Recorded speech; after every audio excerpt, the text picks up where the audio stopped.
उपयुक्त परिपथी आरेख खींचकर वैद्युत परिपथ संबंधी किरचॉफ के नियम को लिखिए।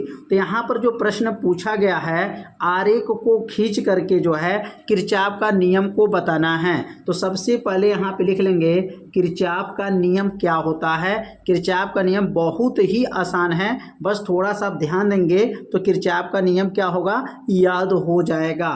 वैद्युत परिपथ के किसी भी बिंदु पर मिलाने वाली सभी धाराओं का बीजगणितीय योग शून्य होता है, किरचॉफ का नियम कहलाता है। यहाँ लिख लेंगे किरचॉफ का नियम कहलाता है।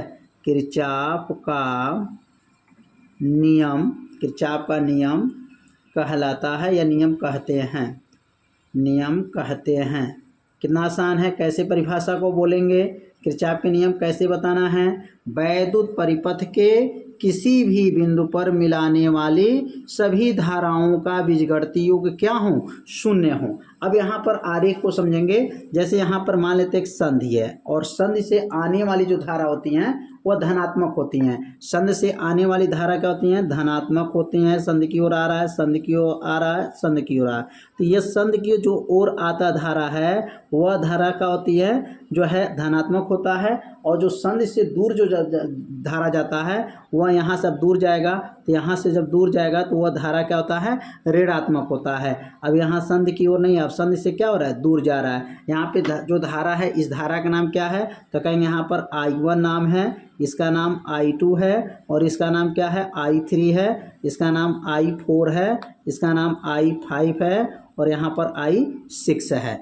तीन धारा को जो है आया है और तीन धारा जो है जा रहा है। तो यहाँ पर यही बताया गया है कि किसी भी बिंदु पर मिलाने वाली जो धारा है उसका बीजगणितीय योग क्या होता है, शून्य होता है। अर्थात सिग्मा आई बराबर क्या होगा, तो सिग्मा आई बराबर 0। धारा का बीजगणितीय योग क्या हो, शून्य हो, किरचॉफ का नियम कहलाता है। तो सिग्मा आई बराबर 0 जो बना, यही जो है किसका सूत्र बन गया, किरचॉफ का सूत्र बन गया। अगर सिग्मा आई को प्रसार कर दें तो क्या बनेगा, I1 plus I2 plus I3 हो जाएगा। और ये संधि की ओर आने वाली धारा है, धनात्मक होता है, और संधि की ओर धारा कौन जो है ऋणात्मक होगा। जो संधि से दूर जाएगा धारा ऋणात्मक होगा।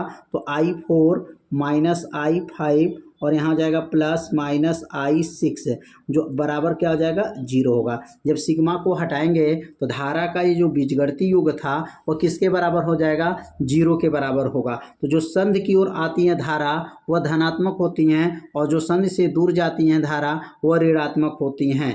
अब अगला लाइन जो बनेगा, क्या बनेगा, यहाँ पर I1 plus I2 plus I3 यहाँ नोट हो जाएगा। अब प्लस माइनस मिलता है तो क्या बनेगा, minus I4 minus I5 minus I6 हो जाएगा बराबर 0। अब इसको प्रसार किया गया है, तो प्रसार करने के बाद से जो है धनात्मक था तो वह यह मान, धनात्मक वाला मान पहले नोट कर लेंगे। और यह मान माइनस कैसे हो गया, क्योंकि प्लस माइनस मिलता है तो माइनस प्लस माइनस माइनस हो जाएगा। अब ये तीनों धारा को पक्षांतर करेंगे, तो तीनों धारा अगर पक्षांतर करेंगे तो I1 plus I2 plus I3 बराबर हो जाएगा। और यहाँ लिखेंगे I4 plus I5 plus I6 हो जाएगा। ये तीनों मान धारा को क्या किए हैं, पक्षांतर कर दिया है। जब पक्षांतर कर दिया गया है तो यहाँ पर क्या अब आया, तो यह कहेंगे संधि से संधि की ओर आने वाली धारा का योग और संधि से दूर जाने वाली धारा का योग आपस में क्या होता है, बराबर होता है। तो यह किसका नियम आ गया, किरचॉफ का नियम आ गया। और किरचॉफ का जो है यहाँ पर आरेख खींचना था, संधि की ओर आने वाली धारा और संधि से दूर जाने वाली धारा का योगफल किसके बराबर होता है, तो 0 के बराबर होता है। तो इसने कहा गया धारा का बीजगणितीय योग क्या हो, शून्य हो, किरचॉफ का प्रथम नियम कहलाता है। तो यह माइनस कहाँ से आया, जो दूर जाएगा धारा माइनस और जो संधि की ओर जो धारा आएगा वह धनात्मक होता है। तो समझ में आ गया होगा किरचॉफ का नियम क्या है। इसे अपने कॉपी में नोट करके इसे 2 बार पढ़ लीजिए, आपका नियम क्या होगा, याद हो जाएगा। तो समझ लेते हैं कि गाउस का नियम किसे कहा जाता है। तो यहाँ लिखेंगे गाउस का नियम है, और गाउस का नियम बहुत ही आसान है, बस थोड़ा सा आप ध्यान दे देंगे तो गाउस का नियम क्या होगा, याद हो जाएगा। तो यहाँ लिखेंगे इस नियम के अनुसार। अब यहाँ पर जब परिभाषा जो लिखा जाएगा गाउस का नियम, इसी में परिभाषा छिपा हुआ है।